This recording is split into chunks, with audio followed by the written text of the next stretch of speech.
Halo, again, selamat sore.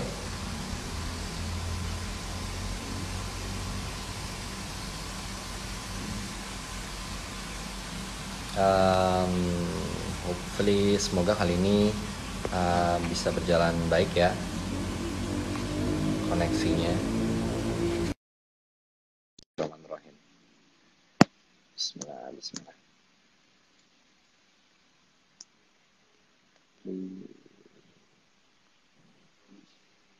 Okay, there you go. There you are. Hello. I So hope yes, you're getting a good connection now. yes, great. I'm All very right. happy. Thank you. Okay. Hi, Sal. How are you? Hi, I'm fine, thanks, Reza. How are you? Okay, I'm good. I'm good. We're still, we're still fighting the virus here, the pandemic. Everybody's still staying at home and so on. So the first question, first of all, thank you for joining me. And I hope this talk would be very much useful. I think a lot of people are in need of this information. So first question is, can you please share to me about the current situation in Vietnam?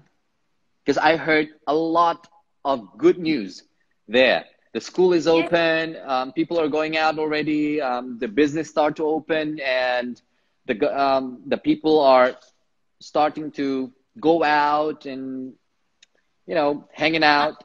not yet dancing. We have not been able to dance yet. Okay, all right. But it's true that in the past 3 weeks, we have not got any new cases Mm-hmm. uh, from the community. Right, Most of us are coming from outside, right. whether they are or the foreigners coming to a country are Mm-hmm. bringing in the virus Mm-hmm. positively. Mm-hmm. So in that way, it's very positive, and the government has allowed all of us to come back, slowly Mm-hmm. from 23rd of April, and actually office April. started to work fully from yesterday, and we are very happy about it.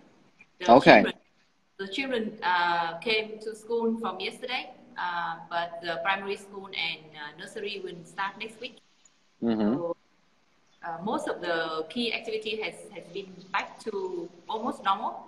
I say normal almost because everyone has still to wear the mask Yeah, and stay in the distance. yeah. But we are very happy. Okay. So what is actually the government policy responding to this COVID-19? What is actually the first action that the government took? I think it's a combination of many things. I guess one of the key reason making Mm-hmm. our response so successful so far is because of the long-term investment from the government in the public healthcare. Okay. And in such investment, it's not only on the treatment, Mm-hmm. also in the public community prevention program. So government spend a lot of money, whether in from government budget or from the project with different donors to ensure the universal vaccination for children from 0 to 6 in the Mm-hmm. past 30. And I think that also makes our community with immunity very strongly. Secondly, the investment in public um, hospitals and clinics, not only Mm-hmm. at the national level but also at the local level, make it much more um, um, easy for the government to respond. And you can see that our government has also prioritized the, the response with political priorities, budgets, and also a lot of other work has been deprioritized to make sure that the response is the most important work for the past 12 weeks. Okay. So Is it go ahead. okay? Is there any developing about the vaccine already that are developed in your country at the moment, like the research for the vaccine? Oh yes, Vietnam has started trying in the mouse from this week. Mm-hmm. We can't say much about the possibility of when Right. it's ready, but Exactly. Yeah. yeah, It took some time. and again the investment from the government as well as some key companies in Okay. such important work is very generous. Okay. So what are actually the steps that you are taking for your government, actually, for the people, for responding to this COVID-19, and particularly, of course, for the community in Vietnam itself? What is actually that you guys are doing? I think the maybe four key factors to make it so successful. The first one is very early response. When the whole world has not Is done it anything. lockdown? Is it lockdown? Sorry, is it lockdown considered a very first response? Oh no, no, no. No. Okay. You know, the first case that was identified in our country was 23rd of January, like 3 months ago. And from that time already, the government started giving information, trying to help people to understand about it and prepare people about at the system to respond. And in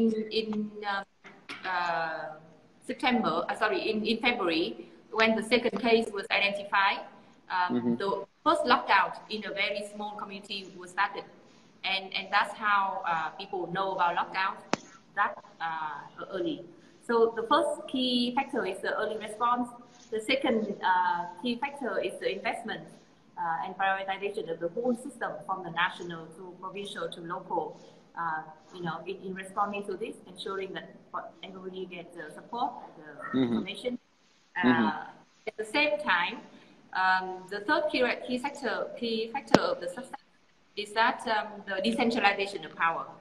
So government just agree on the vision and on the key principles of response. But the provincial level government and the district level has their own power to decide on how to respond at their own level. Yeah. So I think that makes the response very quick and very effective because we Okay. have local. And last but not least, that the support from the people. I think Vietnam is one of the countries that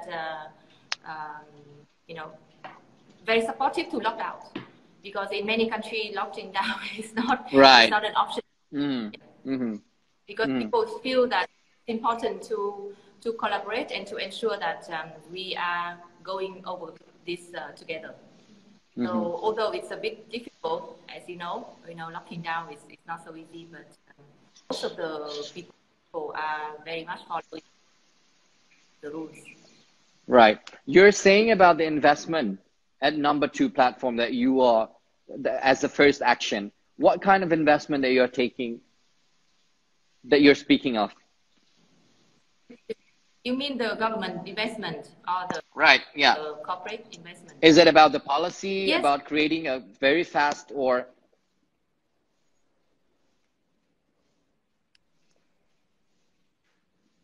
Can you hear me, Sal? Sorry. Yes. Sal, sorry, The I can't hear you. But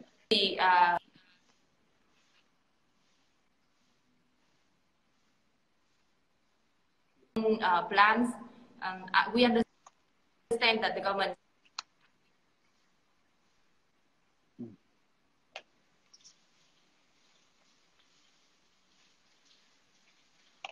Yes, I can hear you clearly. Can you hear me now? Yes, now I can hear you. Can you hear me now? Not anymore. Hello? Sorry.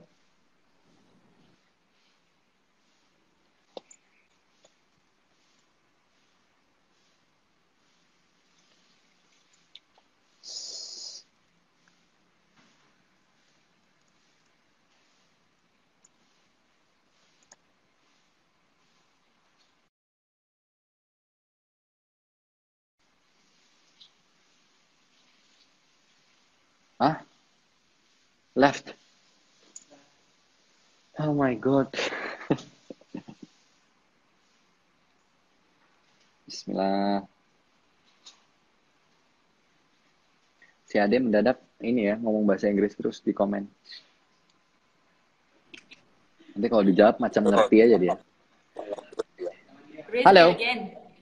Okay, again. I know it's a poor connection, but we still stay connected because this is some important message that we need to hear here in Indonesia as well. So again, thank you for joining us.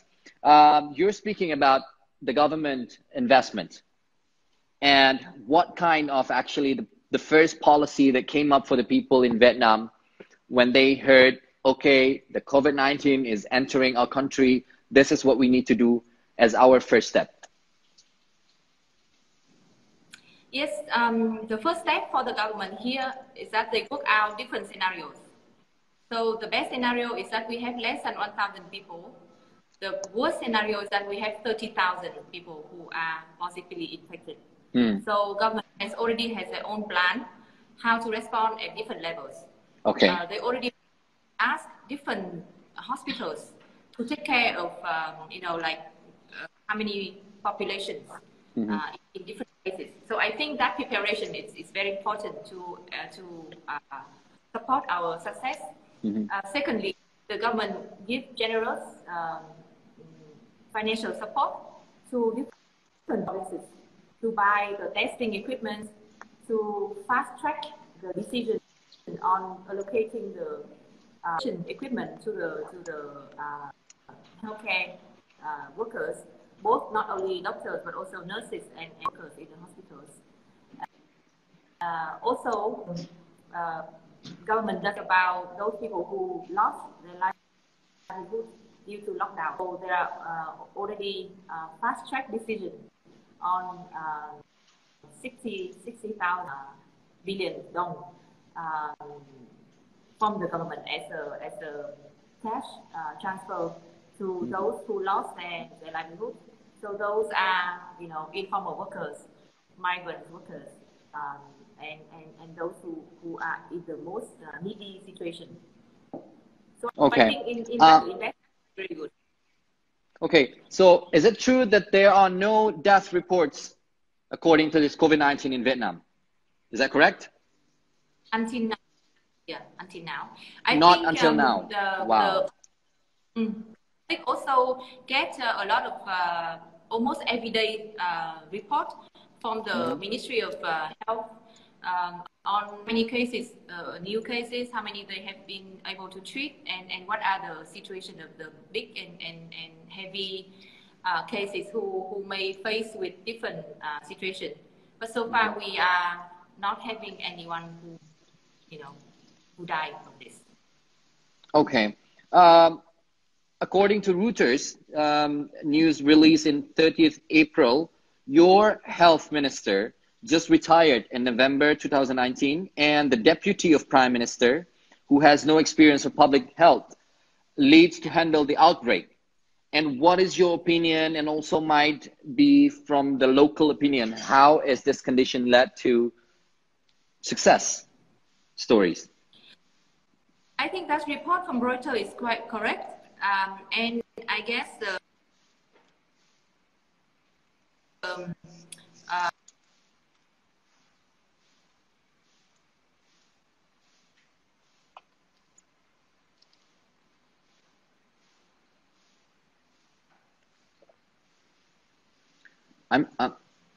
I'm sorry. Again, I'm losing you. I can't hear you again, Sal.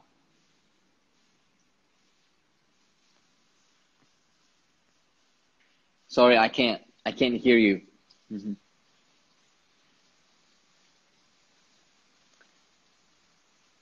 Sal, I'm sorry. I have to remove you, and then you can join again.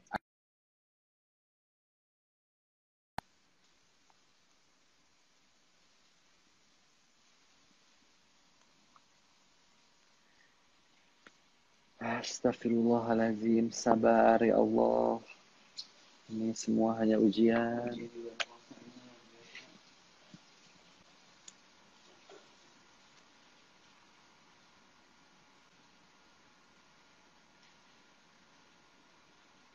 Semoga yang nonton juga sabar ya. Saya tahu ini mungkin menyebalkan dan sangat ngeselin gitu ya. Dengar tapi putus-putus. Nanti coba saya akan merangkum juga beberapa poin. Saya sudah membuat beberapa catatan juga.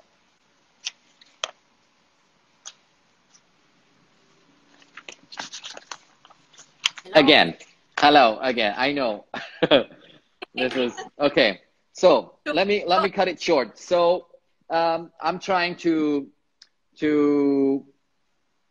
tell the audience here in Indonesia with Bahasa for a moment. Let me share about a few things that you've been telling us. Bahwa di Vietnam sejauh ini memang penanganan pertama adalah respon yang sangat cepat memang dilakukan oleh pemerintah di Vietnam.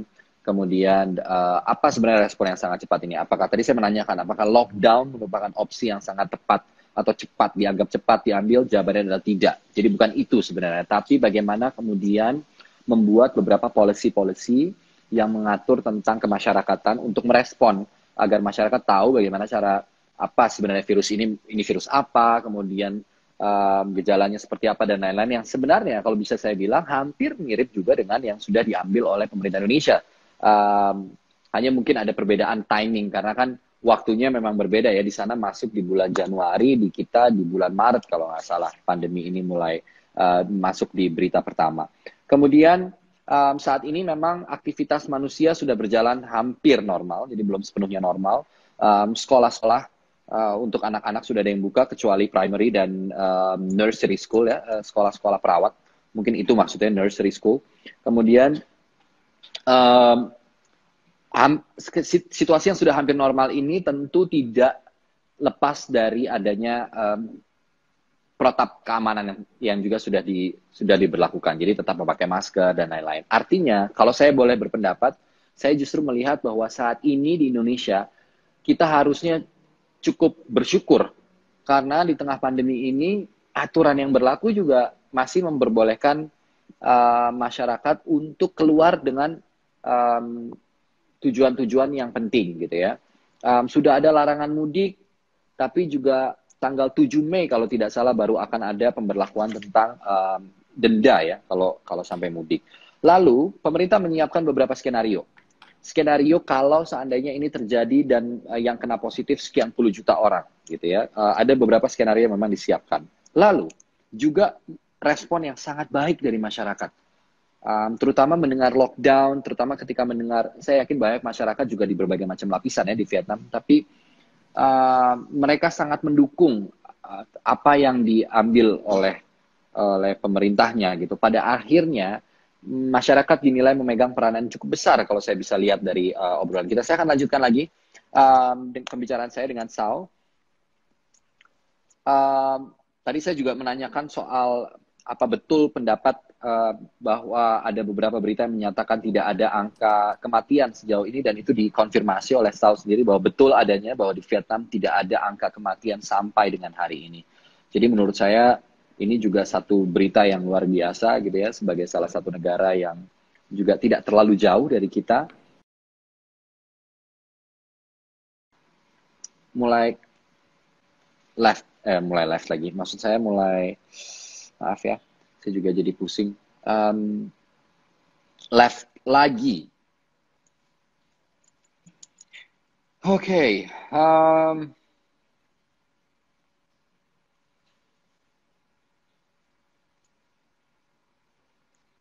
Ya, saya akan masuk.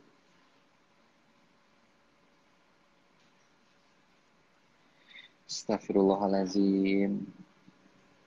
Dan sekarang requestnya nggak bisa dipencet. Aduh.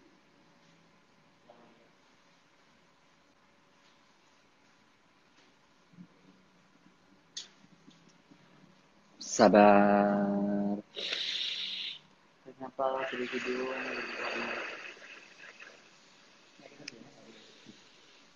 Okay, again, hi. Thanks for your positive energy. I was like, oh my God, this connection is super crazy. Okay, so continuing our conversation, I've explained to the audience, to my audience actually, about what have we talking about. And now I'm going to ask you about the TikTok dance that becomes popular. It's quite viral here as well. Can you tell me about it? Like this dance, who whose initiative according Uh, to this dance, this yeah, in fact, TikTok? it came out as a very nice surprise to all of us because the song was first known to public here as the Jealous or Jealousy. It was the name, and it tell about the story of the young couple having different affairs and getting jealousy and so on. But the same musicians who created the song made it a new initiative and changed to decided to make it so that people can understand how to prevent getting coronavirus. And Hmm. Hmm.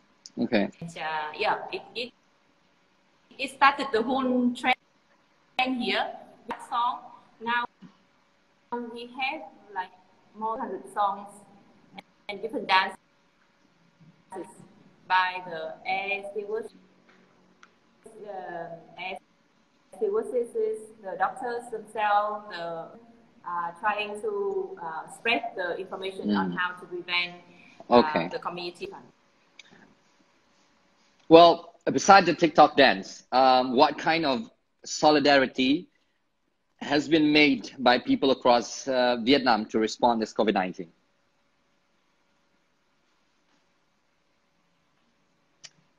Putus lagi. Tadi ada yang menjelaskan nursery itu ternyata bukan sekolah perawatan ya. Saya yang salah, mohon maaf. Karena saya juga nggak tahu sebenarnya ini nursery-nya apa gitu ya. Ternyata ini adalah sekolah program pendidikan untuk anak usia dini, 2, 3, sampai 4 tahun tadi ada yang bilang kayak gitu. Mudah-mudahan informasinya benar. Jadi mengkoreksi informasi saya tadi ya. Saya jujur aja.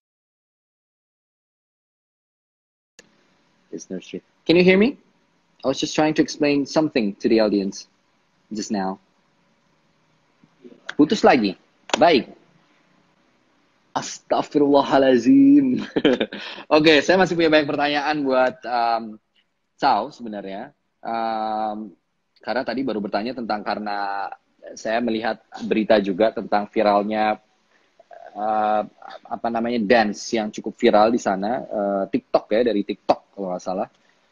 Kemudian ternyata itu bentuk juga solidaritas dari sebagian besar masyarakat di Vietnam dan juga para perawat-perawat yang bekerja untuk juga mengedukasi masyarakat tentang apa pentingnya untuk menjaga diri untuk bisa menghindari virus corona itu. Dan sebenarnya di Indonesia juga saya rasa cukup banyak ya himbauan-himbauan yang sangat kreatif gitu, ide-ide tentang cuci tangan dengan air dan sabun dan lain-lain. So again, hari ini life the worst. Betul sekali sinyalnya ya, betul sekali, saya juga setuju banget.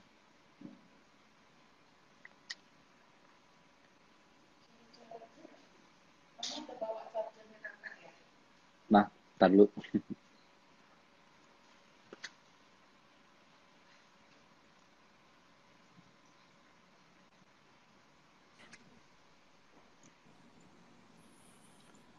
Hello. Hello. So we were talking about TikTok. Did we were talking about the dance, but I'm going. Yeah, you can share to me a little bit about it if you want. No, we can go ahead. Surely, okay. Yeah, it's now it's 15:48. Okay, well, enough with dance, I think. My question is, how does civil society organization respond or contribute to this pandemic at this very moment? I think we, and as previously, civil society here, very active in supporting the marginalized and difficult groups to reach to them with the hand sanitizers, the mask, the food, and there has been a lot of community initiatives that us innovation in how the community can work in solidarity and support each other to go over the pandemic. ActionAid is also joining the program, and we supported community. 10,000 people have been information, because you know that although the government give a lot of information, but most of the information available in only the majority language. And can you hear me? Yes, clearly. Can you hear me? Yes. Cool. So the language are only available in official language, and therefore we have to translate the information into local language. And the poster behind me is one of those. So we translated the information on how to prevent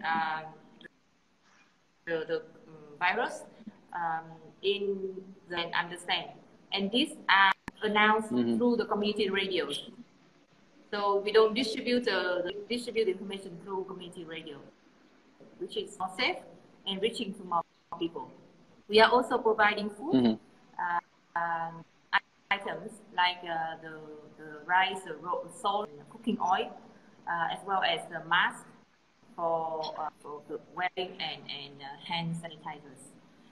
But most of the people appreciated the support for livelihood recovery, because most of them are losing their livelihood. They cannot go out, they cannot go to work, and they are on wages. Yeah. So I believe that a lot of people. Go ahead. Go ahead, Sal. Sorry. Go ahead. You can continue first. That basically the civil society here coordinated and united in responding to the need of the people, alongside with the government. Yes. So I hope you heard about the ATM Rise ATM. Rise ATM. Yeah, where you can where you can get Rise for free, isn't it? Is it for free? Yes. Yes, yeah. For free. So can you tell us about it? Can you tell us about ATM getting your So when you go to ATM, you get your cash.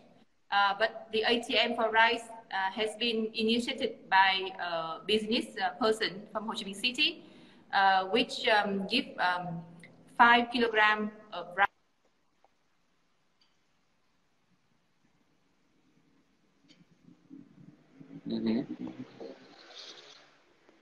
Sorry, I can't hear you. No, I can't hear you. No.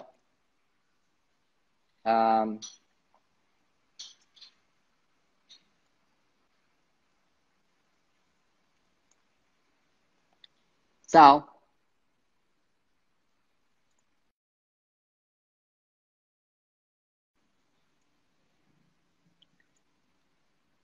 Wah, lagi seru banget nih. Kita tadi berbicara juga tentang bagaimana kontribusi dari civil society, dari masyarakat di Vietnam mengenai respon-respon yang sudah diambil oleh pemerintah. Jadi mereka memiliki satu dukungan yang sangat kuat untuk pemerintahnya dalam menghandle situasi ini. Lalu ada juga tadi yang menarik, walaupun terputus pembicaraannya ketika kami berbincang tentang ATM Rise ATM. Jadi ini bank ATM ya, ATM tapi untuk nasi, untuk beras ya. Specifically untuk beras, digagas oleh salah satu pengusaha yang ada di Hanoi kalau tidak salah tadi saya dengar, menggagas tentang ATM beras ini. Jadi masyarakat bisa mengakses ATM beras ini dengan nilai 5 kg beras. Rasanya ini akan mungkin kalau di Indonesia kita ada berbagi-bagi juga, tidak melalui konsep seperti ini. Yang saya ingin tanyakan, apakah konsep ini kemudian membuat juga ada penumpukan massa gitu saat-saat bertransaksi. Saya akan coba sekali lagi. Kalau nggak bisa juga, mungkin sudah harus kita sudahi dulu.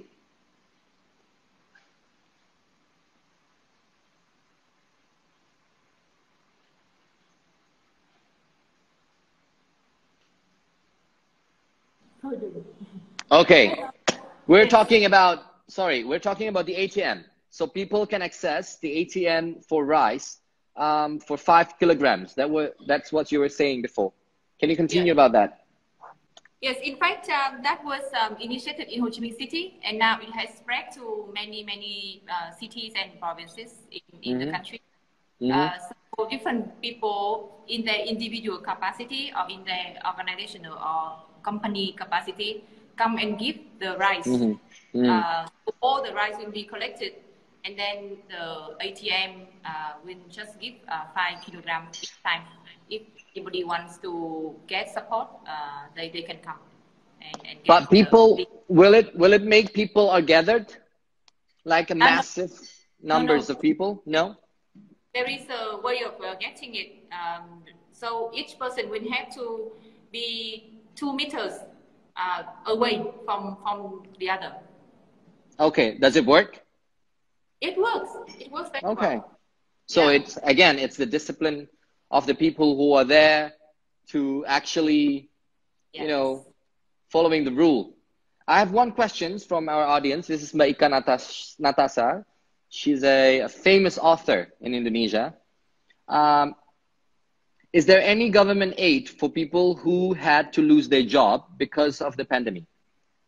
Yes, I have mentioned earlier that the government has decided, and actually they fast-tracked the decision to give 62,000 billion dong to those who lost their jobs. So the support can be in terms of cash transfer, in terms of paying for social and unemployment insurance, as well as the vocational training. Okay. Yeah.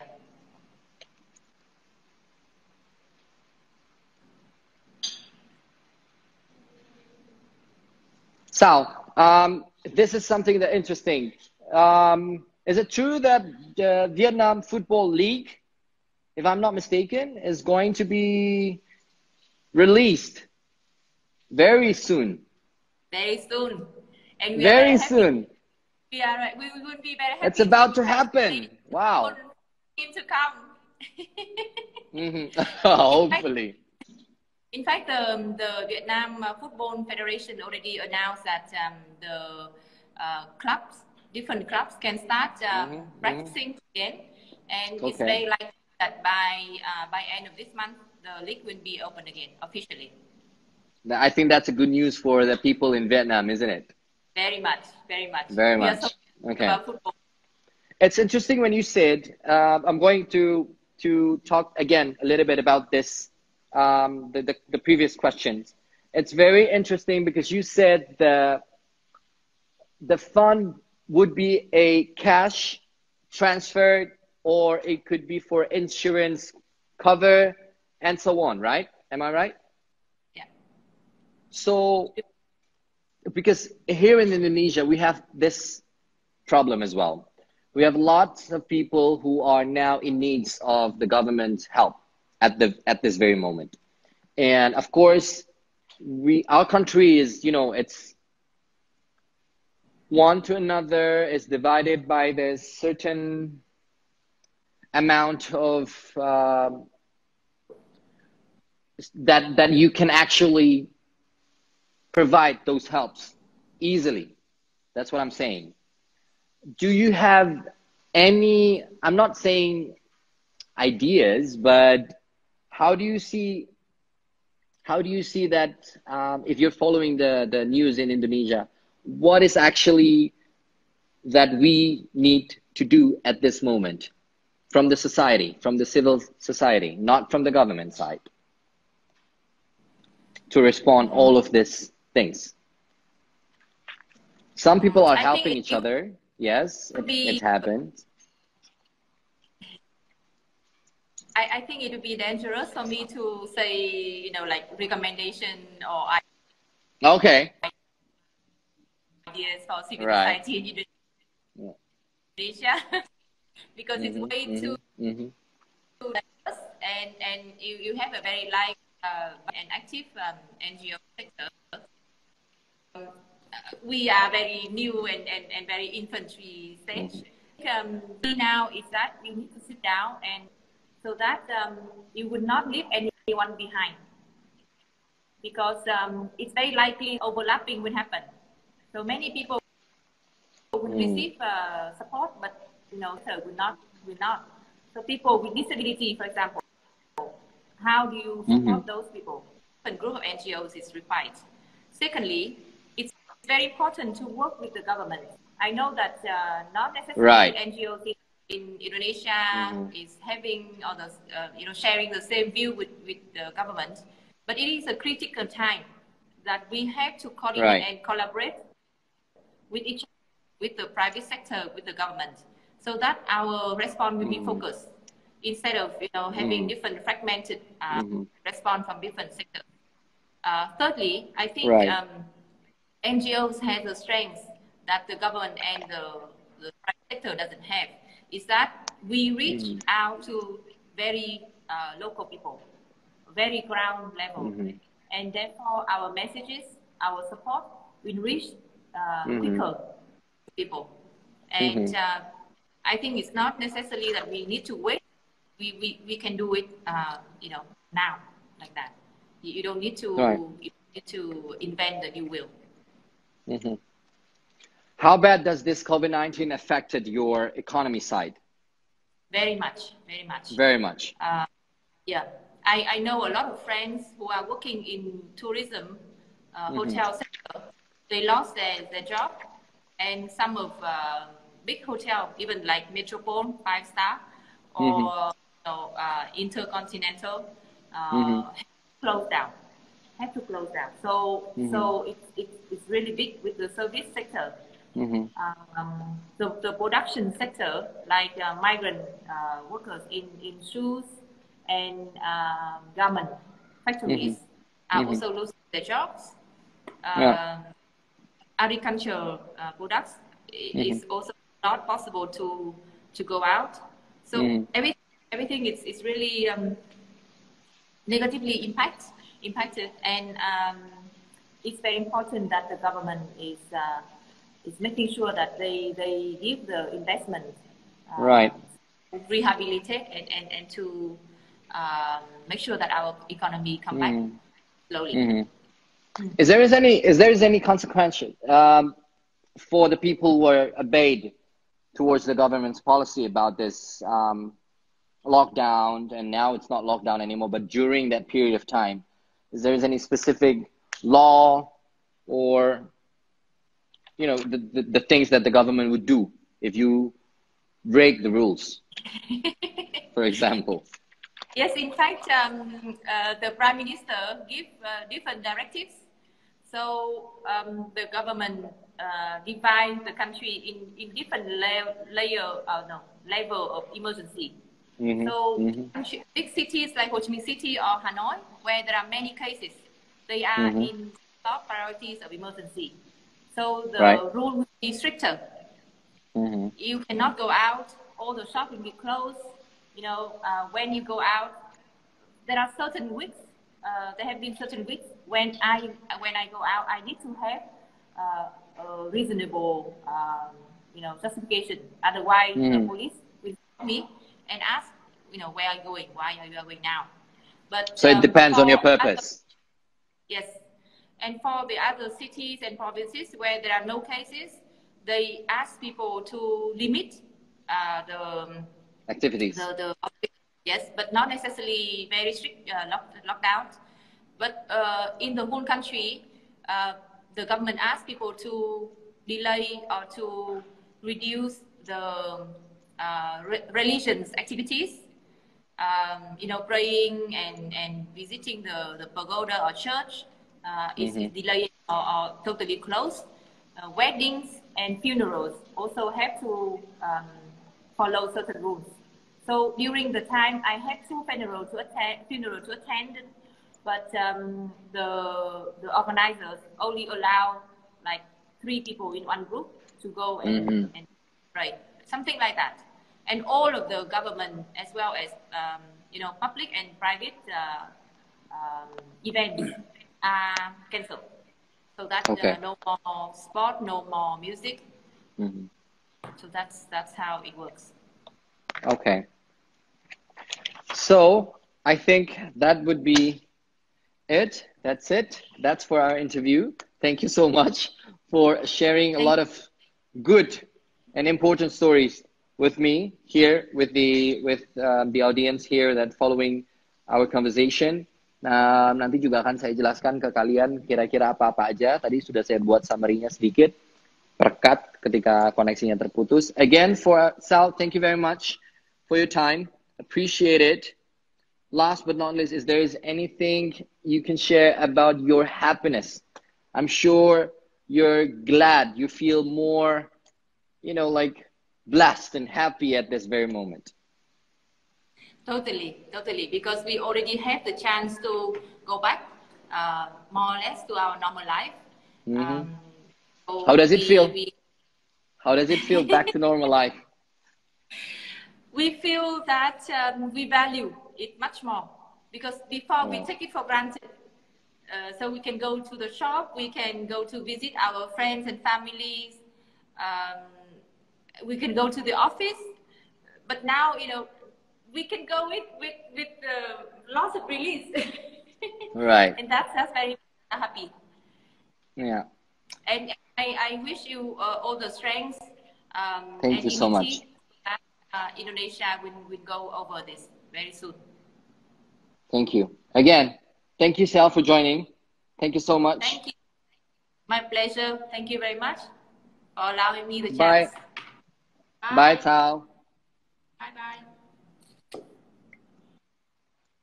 Oke. Jamnya sudah lewat sebenarnya, tapi itu tadi perbincangan yang membuat saya sebenarnya agak sakit kepala sedikit karena terputus-putus dan konsentrasinya jadi pecah-pecah. Tapi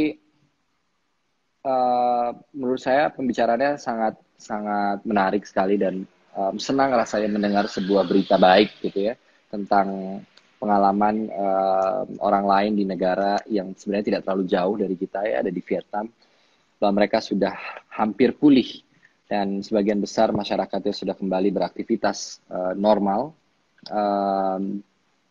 Ini Mbak Ika lagi, bewok rangkumin dong, ya I will, sabar Mbak, ini lagi aku lakukan. Tadi sebenarnya aku udah buat rangkuman-rangkuman, saya tadi sudah menyampaikan beberapa rangkuman-rangkuman di setiap cut ketika terputus ya koneksinya. Dan mungkin yang sekarang saya bisa jelaskan juga adalah bagaimana balik lagi dari obrolan yang cukup panjang, saya juga walaupun terputus-putus, saya mengambil satu kesimpulan yang menurut saya sangat menarik, yaitu partisipasi publik terhadap keberhasilan program pemerintah dalam bentuk apapun ternyata sangat besar. Artinya, tadi saya tanya, apakah program nasi pembagian beras lewat ATM beras itu bisa berjalan? Apakah itu berhasil? Karena itu potensi sekali untuk orang bisa ramai-ramai datang berkumpul dan akhirnya nggak terkontrol. Dan ternyata jawabannya adalah enggak. Mereka disiplin. Mereka mengantri dengan jarak 2 meter. Dan buat saya, ya balik lagi ya, untuk program itu akhirnya bisa terlaksana dengan baik, disiplin dari masyarakat yang sangat tinggi, juga akhirnya memiliki peran yang sangat besar. Tadi sama-sama kita juga udah dengar beberapa hal tentang bagaimana sekolah sudah kembali dibuka, ya, ada beberapa sekolah yang sudah kembali ke aktivitasnya normal, kemudian sektor bisnis juga hampir kembali normal, walaupun tadi saya juga tanyakan apa dampak yang terjadi di sektor ekonomi yang memang begitu berat dan luar biasa, karena memang dampaknya seperti yang kita rasakan di Indonesia juga banyak sekali, terutama di industri pariwisata yang tutup, ya, hotel, kemudian objek-objek pariwisata dan lain-lain, semua tutup, close down untuk waktu yang tidak ditentukan.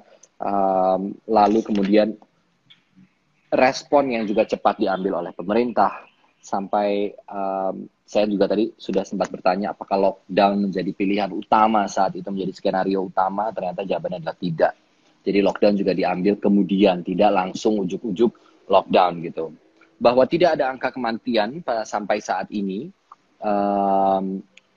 di Vietnam, ya, itu yang tadi dikonfirmasi juga bahwa tidak ada aktivitas, tidak ada angka kematian, jumlah kematian masih 0 sampai dengan sekarang.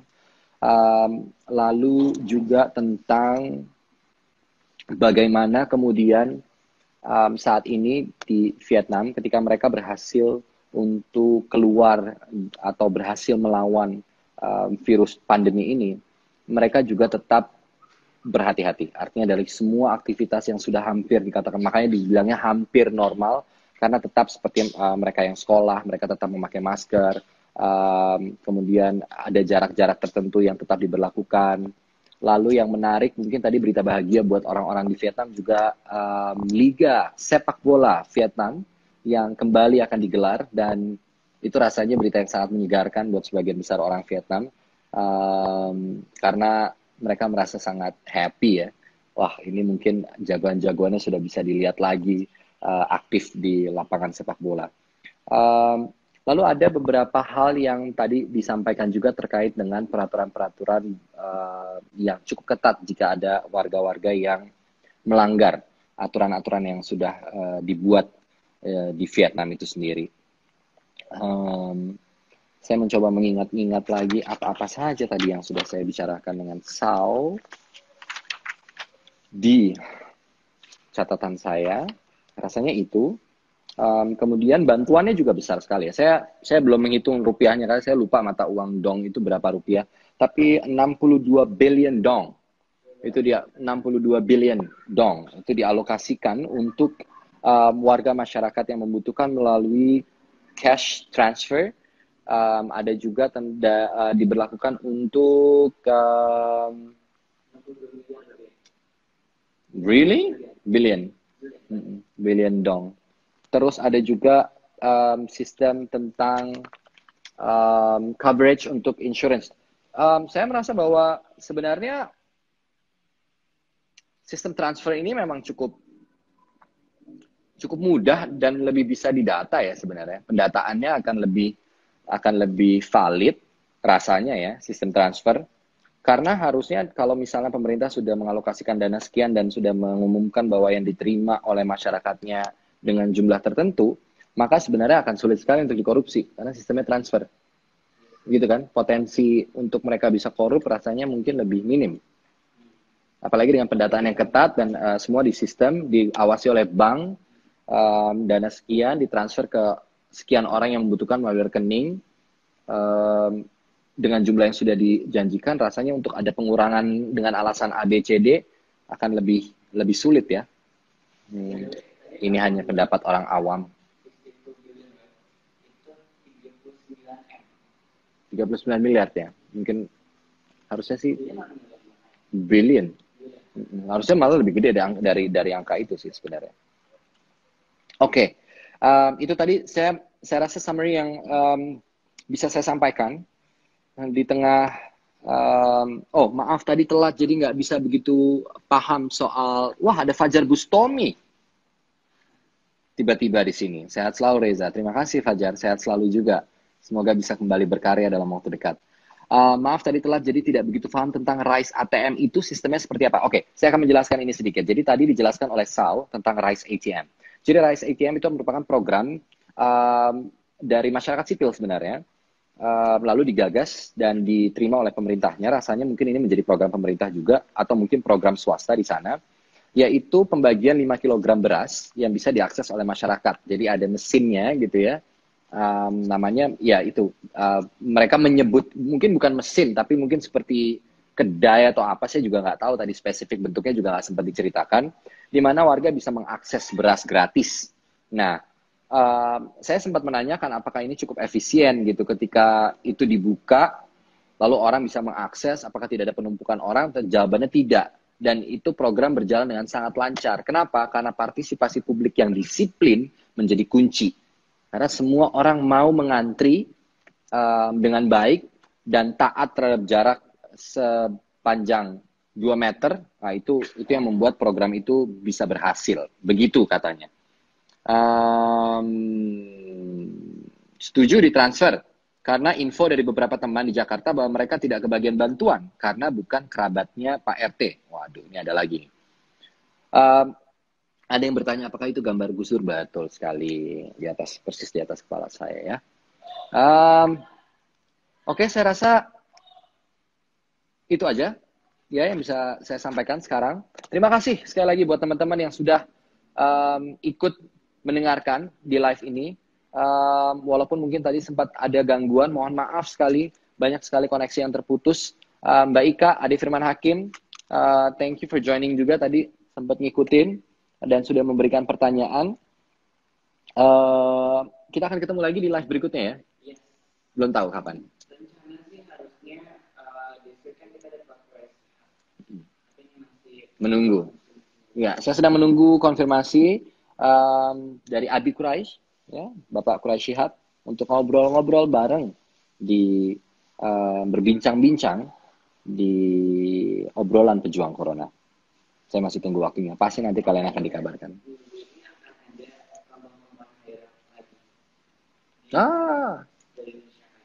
Di websitenya, di www.galeriindonesiakaya.com.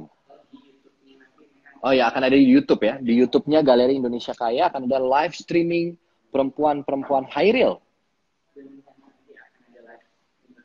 Dan akan ada live interview juga sama saya. Oke, itu aja. Saya pamit. Terima kasih semuanya sekali lagi yang sudah mendengarkan dan sudah bergabung di live ini. Semoga informasi yang diberikan bisa setidaknya cukup bermanfaat untuk kita dapatkan. Dan buat kalian juga, semoga informasi-informasi ini bisa cukup bermanfaat. Sekali lagi, kalian bisa ikut membantu donasi yang saya buka di kitabisa.com bersama Yapika Action Aid. kitabisa.com/pejuang corona. Donasi bisa ditransfer melalui kitabisa.com/pejuang corona. Sekali lagi, terima kasih. Sehat-sehat selalu semuanya. Dan semoga tetap disiplin dalam menjaga kesehatan, menjaga jarak aman, mencuci tangan, memakai masker. Mudah-mudahan itu bisa tetap dipatuhi dan dijalankan. Ya, terima kasih banyak. Sampai bertemu lagi di sesi obrolan pejuang corona berikutnya. Bye-bye.